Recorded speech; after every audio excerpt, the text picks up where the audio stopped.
කොරියානු ඩ්‍රාම බලන කොරියානු කෑමෝලට ආදරය කරන ඔයාල හැමෝම නිතර දකින දෙයක් තමයි මේ කොළ පාට බෝතලේ.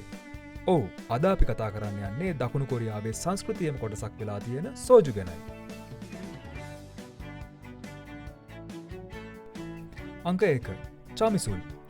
මුළු ලෝකයේම වැඩිම ප්‍රමාණයක් අලිවවන සෝජු වර්ගය තමයි මේ චමිසුල් ෆ්‍රෙෂ් කියන්නේ. මේක හදන ප්‍රධාන වශයෙන්ම සහල්, බාර්ලි සහ බතල වගේ දේවල් භාවිතා කරනවා. විශේෂම දේ තමයි උණබම්බු අඟුරු මගින් මේක සිව්වතාවක් පෙරලා පිරිසුදු කරන නිසා ඉතාමත් සුමට රසක් මේකට ලැබිලා තියෙනවා. මේක ඇල්කොහොල් ප්‍රතිශතය 16.5ක් පමණ වෙනවා. මීළඟට තියෙන ජින්ලෝ.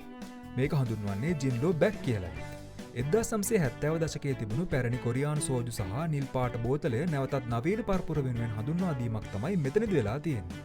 සහල් සහ විවිධ ධාන්‍ය වර්ග ආශ්‍රයෙන් නිපදවන මෙහි ඇල්කොහොල් ප්‍රතිශතය 16% පමණ වෙනවා. ඊළඟට අපි බලන්නේ චොන්හා ගැන. ඇත්තරම මේක සාම්ප්‍රදායක සෝජුවලට වඩා චොන්ජු කියන කොරියානු රයිස් වයින් වර්ගයට සමීපයි. 100%ක්ම ඔපදැමූ සහල් වලින් මාස කිහිපයක් සීතල උෂ්ණත්වයක පැසවීමෙන් තමයි මේක හදන්නේ. මාළු සහ මුහුදු ආහාර කනකොට බොන්න කියාපු බීමක්. මේ ඇල්කොහොල් ප්‍රතිශතය සාමාන්‍ය සෝජුවලට වඩා අඩුයි. ඒ කියන්නේ 13%ක් වගේ තමයි වෙන්නේ. අවසාන වශයෙන් අපි කතා කරන්නේ බූරින් සෝජු ගැනයි.